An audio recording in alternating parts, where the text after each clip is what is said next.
कभी कभी इंसान किसी जुर्म का गुनहगार नहीं होता, पर फिर भी उसे गुनहगार बना दिया जाता है। मालेगांव बम ब्लास्ट केस में आरोपी बनाए गए श्याम साहू की कहानी ठीक ऐसी ही है। एक व्यापारी, एक पिता, एक नागरिक जिसे देशद्रोही समझा गया और 17 साल बाद वे निर्दोष साबित हुए। आज हम बात करेंगे उस शख्स से जिसने हर दिन जेल की सलाखों में गुजारी, लेकिन अपने सच को नहीं छोड़ा। आइए बात करते हैं श्याम साहू जी से। सर, एशियन में आपका बहुत बहुत स्वागत है। नमस्ते। श्याम जी, जब पहली बार आपको पता चला कि आपका नाम मालेगांव बम ब्लास्ट में है, उससे जुड़ा हुआ है, उस पल क्या आपने सोचा और सबसे पहले आपको क्या याद आया? ये उस वक्त का पल ऐसा था कि जब मुझे एजेंसियों ने ऐसा कहा कि आपको मालेगांव ब्लास्ट के अंदर ले जाया जा रहा है, आपका उसके अंदर कोई हाथ है, रोल है। तो मेरे तो पैरों से ज़मीन सरक गई। बड़ा शौक लगा कि ये अचानक क्या हो गया है, ये इनको क्या हुआ। तो मैं तो बिल्कुल, कितना बुद्धि काम नहीं कर रही थी कि ये कौन से किस प्रकार के केस में मेरे को आरोपी बना रहे हैं, बता रहे हैं।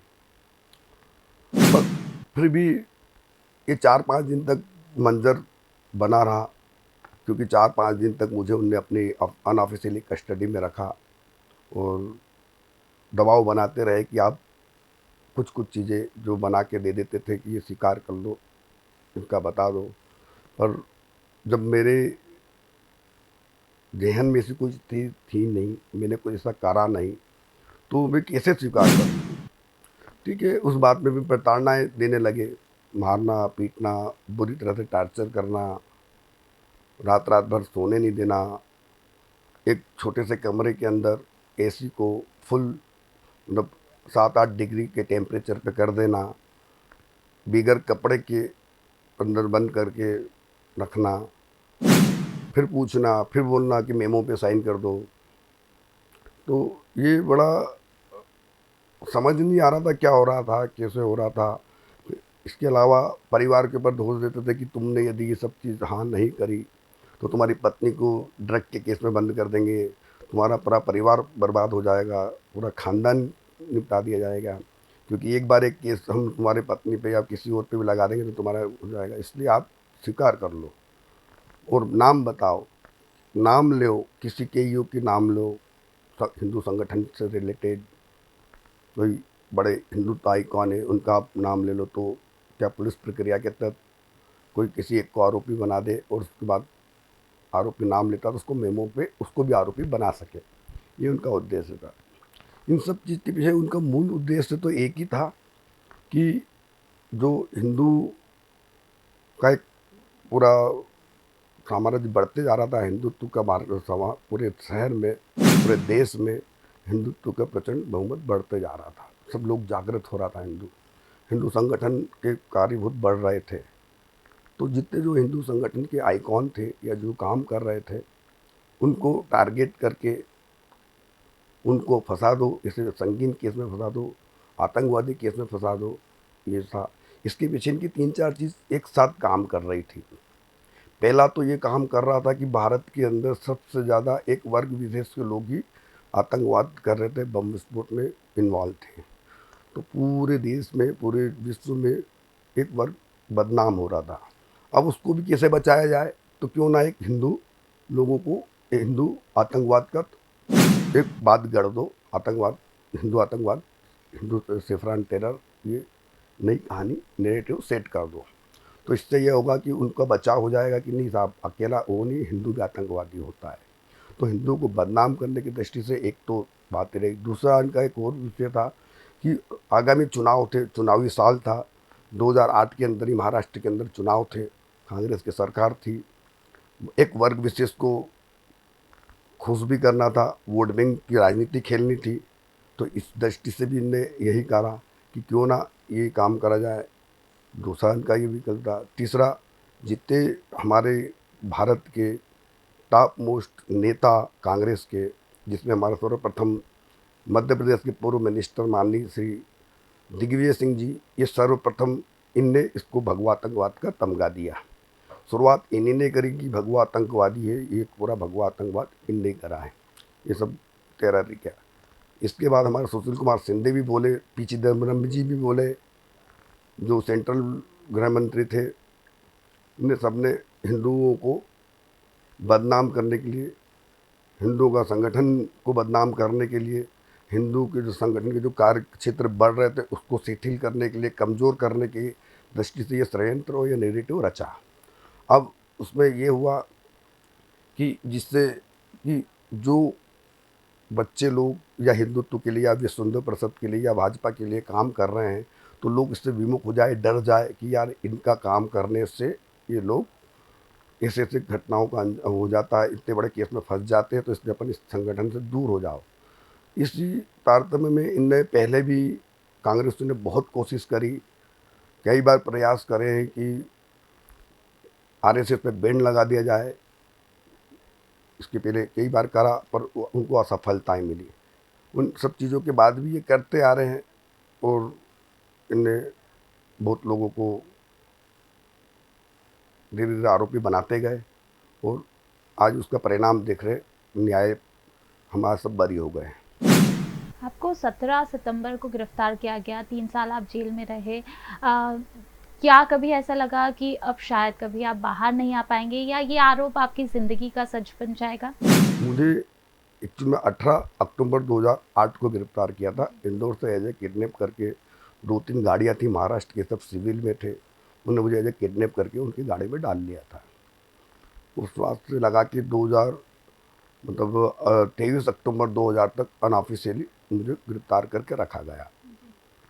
उस समय मारना, पीटना, टॉर्चरिंग करना ये सब होता था और वो जिस तरीके से ये बताते थे आपके इस केस में आपको आरोपी बना रहे हैं, तब तक बनाया नहीं गया था 23 तारीख तक, 23 के पहले तक।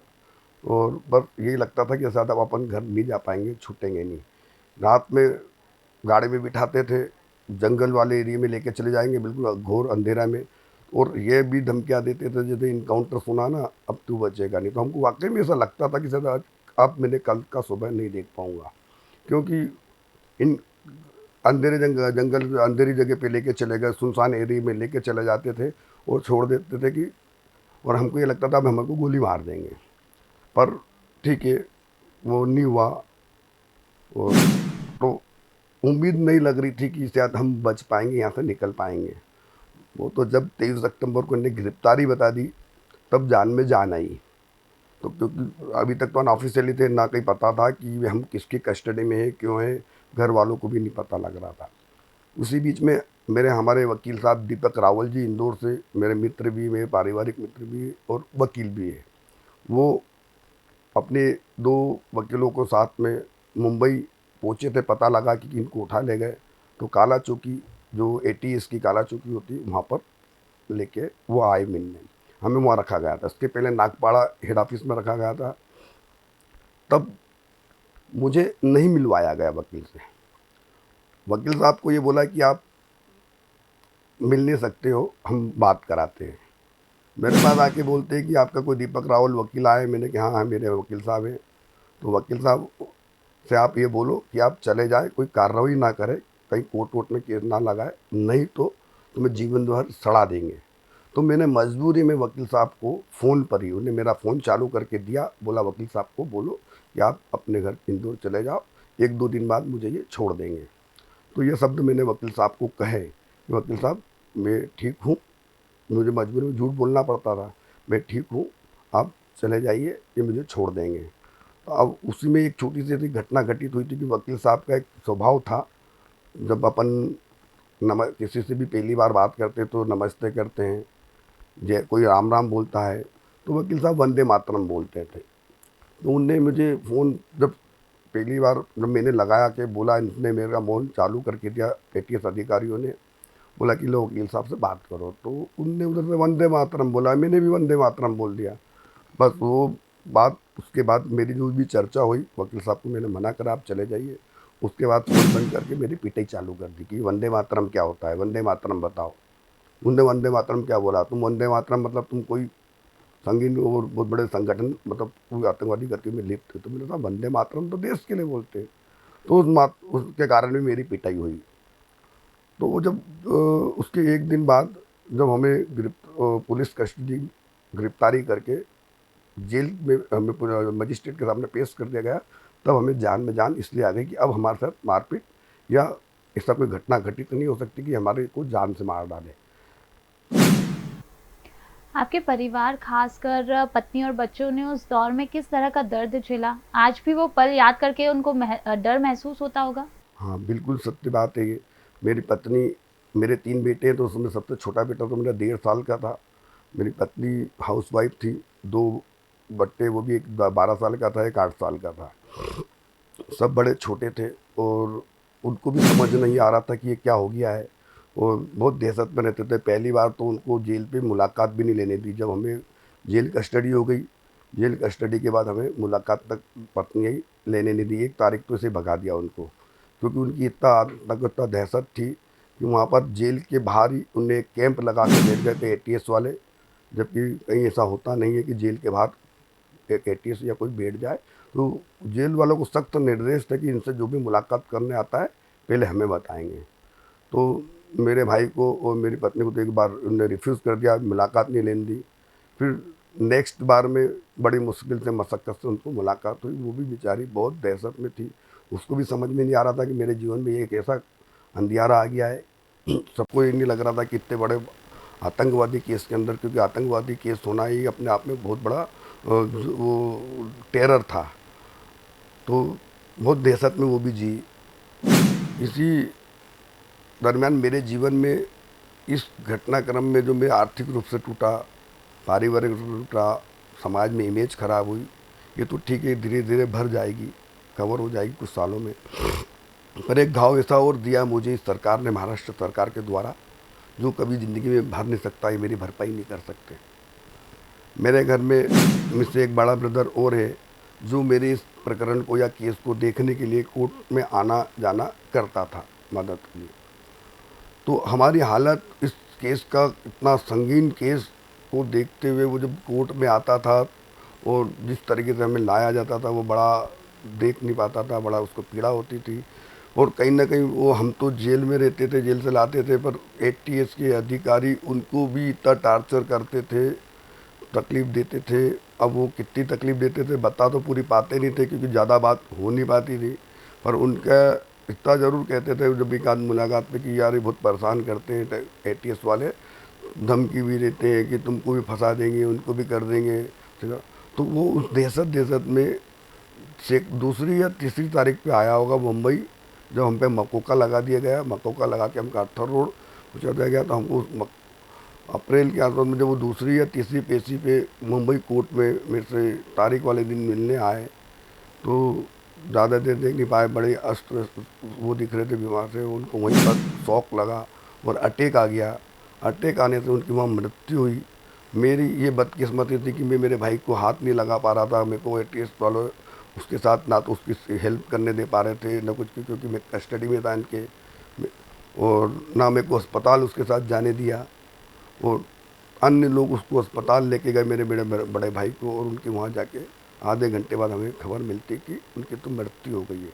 तो ये जो इतनी बड़ी जो मेरी क्षति मेरे जीवन में हुई है, एक भाई को खोया है, ये भी वो कारण वही बना। यदि वो घटना नहीं होती तो मेरा भाई नहीं जाता। तो मैं बहुत उससे टूट गया था उस बात के बाद, क्योंकि मेरी बड़ी भाभी, उनके भी 4 बच्चे थे बड़े भैया के, वो भी सब अनमेरिड थे, छोटे थे। मेरे 3 बच्चे, तो हमारे घर में दोनों महिलाएं अकेली रह गई, और उनने कैसे, जैसा बहुत पीड़ादायक है। यही इन 2 घटनाओं को देखते हुए मेरी दादी भी बहुत अच्छी और स्वस्थ थी, मेरे घर ही रहती थी। 3 या 4 महीने बाद उसको भी शौक लगा कि बार बार पूछती थी श्याम कहाँ है, मोहन कहाँ है, श्याम कहाँ है। तो वो, उसको भी ये शौक ऐसा लगा कि वो भी कम समय में मतलब ऐसा नहीं था, इतनी उम्र भी नहीं थी कि चले जाए, उम्र तो थी पर स्वस्थ थी, वो भी हमें छोड़ के चले गई उस घटना से। तो ये जीवन में मेरी कभी पूर्ति नहीं हो सकती, ये सबसे बड़ी क्षति हुई है। आरोप लगने के बाद समाज और परिवार का आपके प्रति रवैया कैसा था? देखो, समाज तो जिस दिन मेरे को गिरफ्तार करके ले गए यहाँ से, पता लगा पूरे समाज को, मिलने वालों को, परिवार को, हम तो जितने भी समाज था सब की सब दहशत में आ गए। कोई भी मिलना नहीं चाहता था। क्योंकि सबको डर लग रहा था कि जितने भी मिलने जुलने वाले थे उनको भी एटीएस परेशान कर रही थी, उठा के ले जाने की बात करती थी। अब उसमें डर के मारे कोई भी नहीं आ रहा था मेरे घर पे आना, सबने छोड़ दिया था। मैं तो पुलिस कस्टडी में वहाँ पर था, एटीएस कस्टडी में। ये तो मुझे सब बाद में बताया, कोई नहीं आता था। पर उसी बीच में मेरे परिवार में एक अच्छा घटना घटित हुई कि माननीय हमारे शहर के सबके चहते माननीय मंत्री थे उसमें कैलाश जी विजयवर्गीय, वो मेरे घर पहुँचे। और उन कैलाश जी का मैं आज भी ऋणी हूँ, जीवन भर ऋणी रहूँगा। उनने जो इतना अच्छा काम करा, जो मेरे एकदम समाज के अंदर इज्जत मिली, वो मेरे घर पहुँचे। मेरे घर पहुँचने के बाद मेरे दोनों बेटों को गोद में बिठाया और बाकायदा उनने संबल पूरे परिवार को दिया। परिवार को संबल देने के साथ साथ में मेरे उनने अपने अपने लाइव चल रहे थे पूरी टीवी पर, इलेक्ट्रॉनिक मीडिया प्रिंट मीडिया के साथ थे, तो लाइव चल रहा था। उसमें स्पष्ट बोला कि श्याम मेरा बहुत अच्छा मित्र कार्यकर्ता है और वो ऐसा कार्य नहीं कर सकता है, इनकी गलती या कुछ मिसअंडरस्टैंडिंग कैसे ये ले गए होंगे, कानून अपना काम करेगा, न्याय जरूर मिलेगा। और ये तीसरी घटना से मेरे परिवार को वो संबल मिला, जो आ नहीं रहे थे, मिल नहीं रहे थे, वो भी आने जाने लग गए घर पे। उसी बीच में कई लोग राजनीतिक लोग भी कन्नी काट रहे थे, वो लोग भी पूछने लग गए मेरे घर पे। मेरे परिवार को संबल दिया, चिंता करी। फिर इनने मेरे बच्चों की चिंता करी, ध्यान दिया कि नहीं चलो उनकी फ़ीस या स्कूल की चीज़ें, मतलब संबल बनाया। और यही जब उनका इतना स्टेटमेंट बोलना, टीवी पे आना, कैलाश जी का मेरे बच्चों को गोद में लेके बिठाना, इस वजह से सिर्फ हेमंत करकरे जी जो ये एटीएस चीफ थे उनको इतना बुरा लगा था। मुझे उनने उनके कक्ष में बुलाया और टीवी चल रहा था, टीवी पे दिखाया कि ये तेरे पक्ष में बहुत बोल रहे हैं, ये कौन है, गुंडा दिख रहा है, दुपट्टा डाले, कौन है ये। तो मेरा बोलना हो गया उनसे कि भाई साहब आप ऑफिसर हो, पढ़े लिखे हो, आपको क्लियर कट दिख रहा है कि ये पीडब्ल्यूडी मिनिस्टर है मध्य प्रदेश के, हमारे आदरणीय कैलाश जी हो पीडब्ल्यू मिनिस्टर, क्लियर कट लिखा दिख रहा है, फिर भी आप ऐसा गुंडा शब्द उपयोग करके आपको शोभा देता है। तो इतना सा कहना मेरा, इसने मुझे मारना पीटना चालू कर दिया। उनके जो आसपास आवान जवान खड़े थे, बोलता तो साहब से मजदूरी करता है। अब जबकि मैंने कोई गलत नहीं कहा था, मैं ठीक है, पीडब्ल्यूडी मिनिस्टर है, वो मेरे घर पहुँचे है, स्क्रिप्ट चल रहा है, नीचे नाम आ रहा है, सब कुछ आ रहा है, फिर भी मेरे से बोल रहा और शब्द चलो, इस बात की भी कोई बात नहीं। एक गुंडा शब्द बोलना मेरे को पीड़ादायक हो गया था। मैं सहन नहीं कर सकता कि कैलाश जी जो मेरी मदद कर रहे, मेरे परिवार के प्रति गए हो और उनको कोई ऐसा शब्द बोले। ठीक है, मेरे को उनकी मार मुझे मंजूर नहीं, कोई दिक्कत उससे नहीं, पर मेरे को तो बोल पड़ा मैं तो उनको। कोर्ट के फैसले वाले दिन जब जज ने कहा कि आप निर्दोष है, उस पर क्या महसूस किया? खुशी, गुस्सा या फिर खालीपन? नहीं, बहुत प्रसन्नता हुई, बहुत खुशी हुई, क्योंकि सत्य की जीत हुई। जो भगवा टेरर का तमगा दिया था इनने, नैरेटिव सेट करा था कि भगवा को बदनाम कर दो, तो वो सब के सब मुक्त हुए, हम तो मुक्त हुए, पर भगवा को पे जो आरोप लगाया तो वही बड़ा मुक्त हुआ। बड़ा खुशी हुई इस बात की, प्रसन्नता हुई। और मुझे ही नहीं, पूरे परिवार को ही, पूरे मित्र मंडली को ही, पूरे शहर को ही, पूरे देश को ही, पूरे हिंदुत्व समाज को हुई कि प्रसन्नता हुई इस बात की। इस लंबे केस के दौरान आपका मानसिक और सामाजिक जीवन कैसा प्रभावित हुआ? मतलब आपका तो ठीक है, आपके परिवार का, आपके बच्चों का? देखिए, शुरुआत के साल तो 5-7 साल तो पूरे ख़राब हो गए। 3 साल क्योंकि घर के अंदर आर्थिक रूप से मैं ही काम करने वाला था। श्रीमती जी हमारी हाउसवाइफ थी, बच्चे छोटे थे, बच्चों का मनोबल टूट गया था। बच्चे जब स्कूलों में जाते थे, करते थे, प्रचारित तो हो चुके थे कि एक आतंकवादी का बेटा है, वो भी बड़े मानसिक दौर से गुजरे। इसके अलावा मैं जेल में रहते हुए मेरा व्यापार पूरे बंद हो गए थे, आर्थिक रूप से टूट चुका था। आने के बाद मेरी पत्नी भी बेचारी परेशान हुई, बहुत संकट में और बहुत कठिनाई में जीवन बिताया। आने के बाद भी 3-4 साल तक कुछ कर नहीं पाया, समझ नहीं आया। बड़ी कहते हैं ना कि पूरा काम काज कारोबार बंद हो गया। किसी भी काम को, व्यापार को शुरू करने में समय तो लगता ही है। तो मेरे 3-4-5 साल 7 साल ऐसे खराब हो गए। श्याम जी, आप आज जिंदा है, आज़ाद है, लेकिन क्या आप वाकई मुक्त है उस दर्द, उस डर और उस कलंक से? नहीं, बिल्कुल आज मुक्त हो गए उससे। एक जो कलंक लगाया गया था वो जो दर्द दिया गया था, उस दर्द से आज थोड़े हम मुक्त महसूस करते हैं, बहुत गर्व महसूस करते हैं। हमारे न्याय प्रणाली पे मुझे पहले भी विश्वास था, इसलिए मैं न्याय प्रणाली की ने जो दिया उससे मैं सम्मान करता हूँ। मेरे को बहुत प्रसन्नता हुई है। आप समाज को क्या संदेश देना चाहेंगे? समाज को मेरा संदेश ये कि पहले नंबर में तो जांच एजेंसियों को और वामपंथी दलों को, विपक्षों को, इनको ये कहना चाहूँगा कि कभी भी किसी की ज़िंदगी से खिलवाड़ नहीं करना चाहिए। अपने निजी स्वार्थ के लिए, अपनी पार्टी के स्वार्थ के लिए किसी के साथ, किसी की निर्दोष लोगों की ज़िंदगियों से खिलवाड़ कर लो, वो ठीक नहीं है। किसी अपना हिंदुस्तान के अंदर हिंदुत्व के साथ खिलवाड़ कर रहे हो, वो भी ठीक नहीं है। और आने वाली पीढ़ी को भी मैं ये संदेश दूंगा कि निडर होके अपने समाज का काम करते रहना चाहिए और सच्चाई से डिगना नहीं चाहिए। कठिनाई कितनी भी आ जाए, तकलीफ कितनी भी आ जाए, एक दिन सच्चाई सच्चाई होती है। अभी तो कहते हैं ना कि जो हमारे पूर्वजों ने कहा है, सत्य परेशान हो सकता है पर पराजित नहीं होता है। तो आज ये बिल्कुल मिसाल है कि सत्य बिल्कुल जीता है। भले परेशान हुआ था पर आज सत्य वो जीता है। वो इसी बीच में जैसे मैं एक छोटी सी और बात कहना चाहूँगा कि इनकी जो प्रताड़नाएँ थी, जैसे प्रज्ञा दीदी को मेरे आँखों के सामने खूब मारना पीटना, मतलब जब पहली बार मेरे सामने लेके आए तो मैं जब देखता था, मैं पहचान नहीं पाया, उनकी हालत ठीक नहीं थी, खड़े होते नहीं बन रहा था। उसी दरमियान मेरे साथ दो लोगों को लेके गए, 3 लोगों को लेके गए थे, जो उसमें 2 को तो आरोपी बनाया मुझे और सिंह झारखंड से, 2 को गवाह बनाया। जबकि भारत का संविधान कानून ये कहता है कोई भी गवाह पुलिस की कस्टडी में नहीं रहता, उसको उठा के घर से नहीं ले जाया जाता है। वो ले जाने के बाद उसको मार पीट के, घुटन में दबा के पीट के, उनकी भी खूब पिटाई करते थे, हम देखते थे। पिटाई कर करके उनसे झूठे बयान करवाए।